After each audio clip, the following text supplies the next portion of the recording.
This is how the New York Times thinks awareness of men's health should be raised. Neon titty bar signs about beer, wings, sports, and color TV. Just like the exposure I did with revealing the education industry scam on men, this is the same theme in a different industry. In part 3, we turn to the consequences of what happens when the health industry's neglect turns fatal and why the model keeps men excluded. In part 1, we saw how men die earlier and how the system shrugs it off. In part 2, we looked at the hospitals and clinics that prove it's not built for men. Lack of men's involvement in healthcare is the same shit we saw with the education system I exposed a few weeks ago, enforcing policies and gatekeeping in ways that affect who decides who enters the system. Healthcare runs the exact same model as the education system. On paper, men and women both have access to see doctors. But in practice, in promotion and service, women get full hospitals, they get branded health centers, federal offices, and legislative help. Men get piecemeal clinics and neon signs that look like beer ads. And the cost of that industrial approach is brutal. Men are dying earlier, 5 years on average, from heart disease, high blood pressure, diabetes, lung cancer, and a dozen other conditions. Half of adult men in this country have hypertension, but few of them take their meds when they're prescribed. But pink ribbons, breast cancer walks, ovarian cancer awareness, reproductive campaigns, those are everywhere.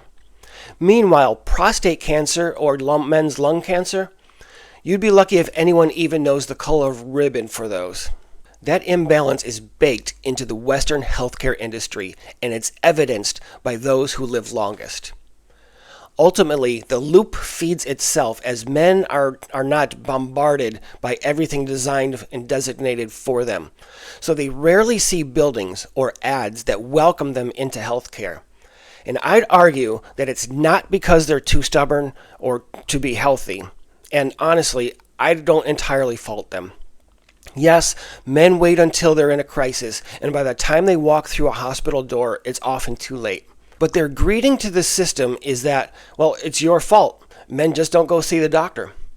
And again, this is the exact same shit that the education industrial complex has been pulling for 40 years, pretending that men and women should be equal, and then acting surprised when men don't show up.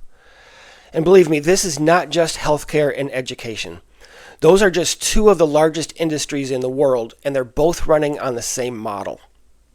Culturally, politically, economically, in every major social construct you look, men are choosing to not participate. They're advertised to and sold as dysfunctional, and they don't like it. So sick men spend more time in crisis care. Disengaged men are easier to sideline politically, and exhausted men don't fight back whether they're written off at work, in the courtrooms, or in healthcare. There's no conspiracy memo, but the collusion is clear in outcomes. Over and over again, systems do not invite men in. They wait for them to reach crisis and then provide an unwelcome or demeaning experience when they do try to enter. And universities brag about their women's health hospitals and centers while burying men's clinics in suburban strip malls. Meanwhile, politicians discuss so-called equity while half of the population is quietly losing 5 years of life. None of this is neutral, and I don't think any of it is accidental. It's not that nobody knows men die younger. It's that nobody cares enough to change the model as it exists. So the challenge is obvious, but very heavy. Demand parity. It's to force the healthcare system to give men equal structural weight and access to their system. That means offices for men's health at the federal level. It means clear screening guidelines and branded institutions that make it normal for men to show up every day and to do it early. It means healthcare built with men in mind, not cartoonish, bullshit neon signs and pool tables like a neighborhood pub.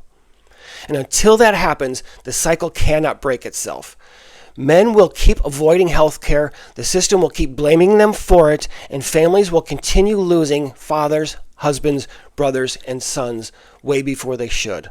So, to answer the question, New York Times, what does it take to get men to see a doctor?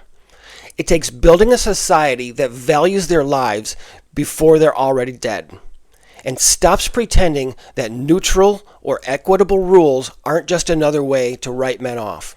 So I want to know what you think. What's your experience with entering the healthcare system? Leave a comment for us to discuss, and then watch one of these videos that YouTube has picked out for you, and I'll see you soon.